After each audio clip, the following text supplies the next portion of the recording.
Hello, I'm Josh from Fredericton, New Brunswick, and I've been testing the Rust-Oleum Home interior floor paint as part of the Canadian Tire Tested program.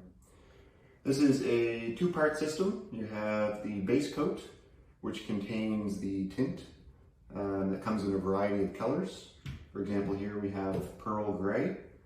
And then you have the top coat, which comes in either a semi-gloss or a matte finish.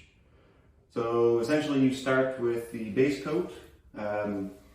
You apply a couple layers of base coat. If you have a dark floor like we do that we were painting over, you probably need 2 coats at least. What we have here is a work in progress project to cover up some of the outdated paint on the floors. So we had dark floors, so we applied 2 coats of the base coat, and then 1 coat of the top coat.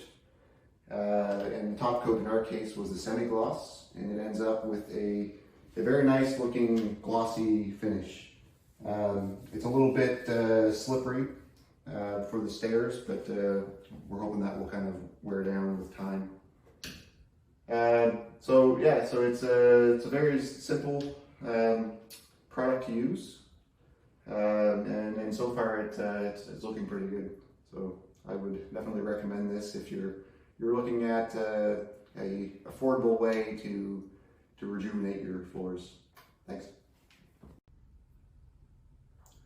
I would recommend the Rustoleum Home Pearl Gray Pretint to family and friends.